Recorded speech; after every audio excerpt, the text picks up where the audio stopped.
Hello everybody, Jake here for FMSCOUT, and in today's video I'm going to be showing you guys a Knap tactic that is doing very well in the new match engine as of the new winter update. With the new match engine, that of course means that some tactics were originally really good before the changes might not be as good anymore, and there's some that were just like okay that are now performing really well. So I'm going to be looking at one of them today, but before we get into the video, just got to do the quick YouTubey stuff and ask you guys, if you do enjoy today's video, to smash the like button. It helps push these videos out to more people so more people get to see the tactic. Subscribe and hit the notification bell as well if you do enjoy the content here on FMSCOUT. And finally, comment down below which tactic you're using, if you're going to use this one, or if in the current match engine you found something that works really well, do let us know. And with that being said, let's roll the intro and get straight into today's video.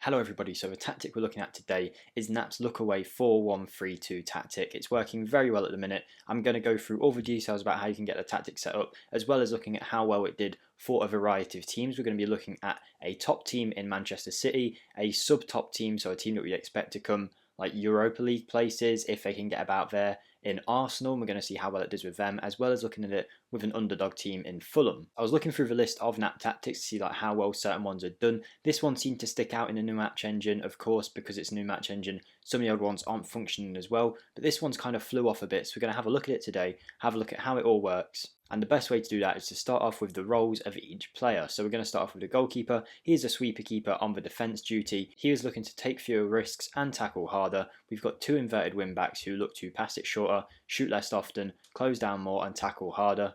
And it's the same on the right side too. Two ball playing defenders on defence duty with pass it shorter as their instructions. A defensive midfielder on the support role, a defensive winger on the left who's looking to pass it shorter, cross from the byline and shoot less often. Same on the right side, then a centre midfielder on the attack duty with two shadow strikers on the attack role with no additional instructions. It has an attacking mentality, and when we're in possession, we're playing a fairly wide attacking width, looking to pass into space, overlapped on both the left and right as we play out of defence. We're looking for a slightly more direct passing directness as well as a standard tempo, and we are doing low crosses in the final third as we work the ball into the box whilst running at the defence. In transition, we're looking to counter press, counter when possession has been won, distribute the ball quickly to either fullback, and covered up below is the distribution type, which is throw it long. Then out of possession, we're looking to use the offside trap with a much higher line of engagement, a much higher defensive line, force opposition outside as the defensive width. We're looking to use tighter marking, get stuck in and prevent short goalkeeper distribution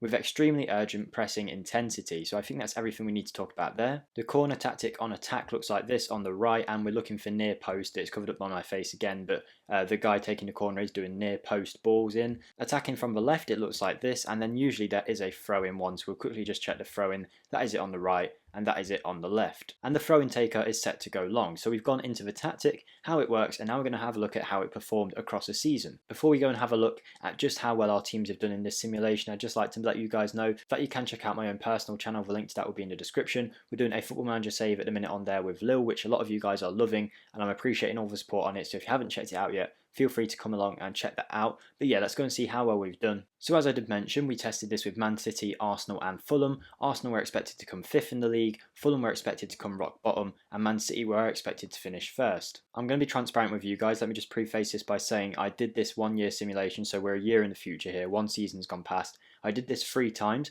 and Man City won it twice and came 2nd. In the 3 simulations I did, Arsenal finished 3rd, 2nd and 1st. And the weird one is Fulham, who have finished 5th, another time 4th, and then another time 14th, which was the only real dud in all of the simulation tests. I can only think something happened there. Maybe I didn't press a certain button before a simulation, or there's a good chance maybe someone got injured or a player wanted to leave but I wasn't able to sell because we were holidaying. That might have negatively affected morale. I don't really know what went on in that season. They finished on like half the points they'd finished on in both of the others, but generally across the 3 simulations, that's obviously 3 teams in each simulation, 8 out of 9 of them performed really well. The only one that didn't was of course that Fulham one, but even still 14th place for Fulham but I'm pretty sure I must have inputted something wrong in there that made that happen. But I've chosen to show this one. It was the third attempt of them all, and I think it displays really well what this strikerless tactic can do. It technically does still have shadow strikers, but it's classed as a strikerless tactic because it doesn't have, you know, like a advanced forward, pressing forward target man. There's no one in the actual striker role. I would say that the 3 teams we did it with here, we're obviously looking at a variety of teams from underdogs to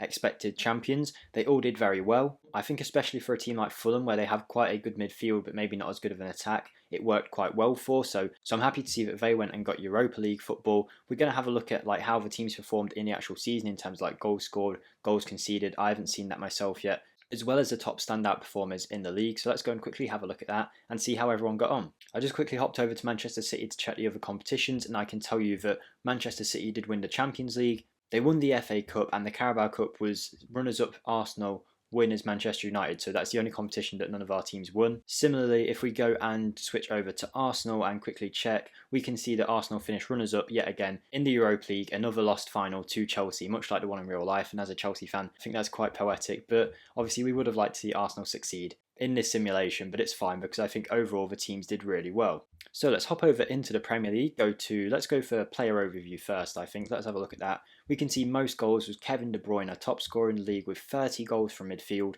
He was, I assume, playing that shadow striker role, and that must be why he's done so well. Interesting that he's miles ahead of any striker in the league, so that's really good to see. Loftus-Cheek is up there as well on 23 goals. That's probably the most surprising of them all. If we look at him, he got 23 goals and 5 assists in 34 matches. He managed to drive Fulham up the leagues, and then we can also see with a good amount of goals is Smith Rowe for Arsenal and Odegaard for Arsenal too, who would have been the 2 shadow strikers. They both matched each other with 17 goals. Odegaard had a really good season from what I've already seen because he got 17 goals, 16 assists with an average rating of a 7.89 in the Premier League. Kevin De Bruyne, of course, is probably one of the best players in the world, and it's no surprise that he's gone and got 30 goals and 12 assists and a 7.81 match rating across the league, also picking up a Champions League in there too. So he's done really well, Kevin De Bruyne, as has pretty much everyone it seems. It seems like we're scoring a lot of goals from midfield, which is what this tactic is obviously going to do. No striker, 2 attacking midfielders who are both going for goals. And it's nice to see that that's doing well because, of course, the changes to the match engine meant like the new meta of the game was a bit different. So it is interesting to see that a strikerless tactic is working so well. Most assists, we are dominating that again with all of our teams. Odegaard, Reed, Tierney, De Bruyne and Kyle Walker making up the top 8. Only Salah, Bruno Fernandes and Eze from Crystal Palace got in the top 8 alongside our guys. Odegaard doing really well. Harrison Reed also very impressive. He got a lot of assists for Fulham. And finally, another player from our teams that has done really well is Ederson, with 17 clean sheets across the season, winning the Golden Glove for the Premier League. Now let's have a look at the team statistics to see how well this tactic is done in the league in terms of numbers. There will be a link to the tactic in the description if you guys want to download it. Credit to Knap for all the work he's doing at the minute. They're retesting quite a lot of the old tactics now, slowly getting through them all, and this is one that just performed really well. And it's quite a fun tactic to use with some things that people don't usually use, like defensive wingers, inverted wingbacks, which we did a video on a few days ago, which is a very informative video about why they can be very effective with shadow strikers too. It's a bit different from your standard 4-2-3-1 with inside forward, so it is cool that that did so well. So let's have a look and see if we appeared on any of the team statistics, if we stood out anywhere. Maybe it was goals scored, goals conceded, who knows. Let's go and have a look. I don't think I've done a tactic test yet where we don't pick up the most yellow cards, so that's nice to see, but we can see we were pretty much there. Fulham, Arsenal and Manchester City all getting in the top 5 of yellow cards. West Brom somehow won it, but you can see that this tactic is quite an aggressive one. Usually I don't check the form section, but it's nice to see we found something quite interesting here. Manchester City went 38 games in a row scoring, meaning they scored in every match this season, so they never went a game without scoring a goal, which was good to see. No wonder De Bruyne scored so many. And here we go, here's the juicy stuff. Goals, we can see Manchester City topped it with 107, Arsenal with 103, 13 goals ahead of a third place Manchester United and way ahead of Liverpool, which just goes to show how good this tactic is at scoring goals. If it does well defensively, then it is pretty much the perfect tactic, because usually you have to take one or the other, so the fact that we're so high up in the goals, even Fulham there on 77, 1 goal behind Liverpool, and we are a significant distance ahead of Manchester United, so that's great. The corner tactic seemed to work really well too, with goals from corners being led by all of our teams, Manchester City, Fulham, and then over double the amount of what second place got with 8 goals. Arsenal got 17 goals from corners, so they did really well from set pieces. Manchester City scoring the most from direct free kicks, and Fulham scoring quite a lot from indirect free kicks too. I kind of skimmed past it earlier, so I just mentioned that we didn't do very well in possession, which suggests that this tactic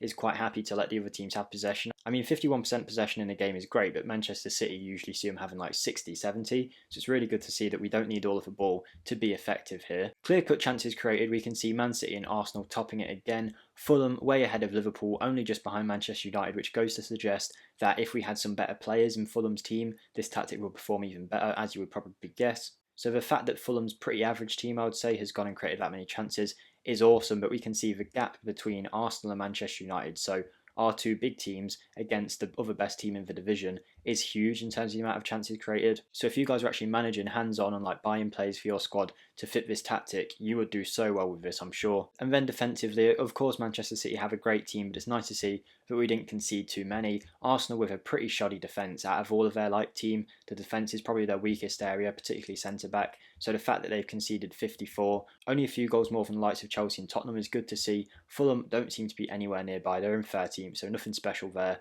But overall, we can see at least with a big team, it worked particularly well, with Manchester City conceding a very small amount of goals and scoring many. So it definitely works well for the top teams, and we can see Arsenal too. For subtop, it worked well, and I think the fact that Fulham got so high in the league goes to show that this tactic is quite universal. I think it will work for a lot of teams. And in terms of clean sheets too, we can see Manchester City absolutely smashed it. Arsenal and Fulham finishing a lot higher than the amount of goals they conceded, which goes to suggest when Fulham did concede, their heads probably dropped and they conceded a fewer game, but there was quite a lot of times. 11 shutouts for Fulham in 38 games is very good for a recently promoted side with a squad that probably isn't good enough for the Premier League, especially when I'm not managing and I can't bring players in myself. So we had the exact squad that Fulham have in the newest update, so I think we've done absolutely amazing there. So that being said, there you go guys, that is the tactic. We can see that it worked well in terms of goals conceded and goals scored. It worked well with plenty of teams, whether it be underdog teams, sub-top teams, or top teams, and we can see that particularly the inverted wingbacks and the shadow strikers perform magnificently. So if you've got some decent fullbacks or some decent attacking midfielders, maybe you don't have a striker, I would suggest check this tactic out. Even if you don't, probably just check this tactic out anyway, because the fact that the 3 times I've done this, Fulham have pretty much always done well, Arsenal have gone 3rd, 2nd and 1st, and Manchester City either win the league or come 2nd by a very tight amount to the other team that we were managing in the simulation in Arsenal. Goes to show just how good this tactic is. I think it's probably the best one that I've seen so far since the update. Do let me know in the comments if you guys are using anything else, what you find is working best for you, because it will help us out in knowing what kind of tactic you guys want to see next, or what tactic we should do a video on if there's one that particularly works well. And finally, don't forget to smash the like button if you did enjoy today's video. So thank you for watching guys, and I'll see you next time. Goodbye.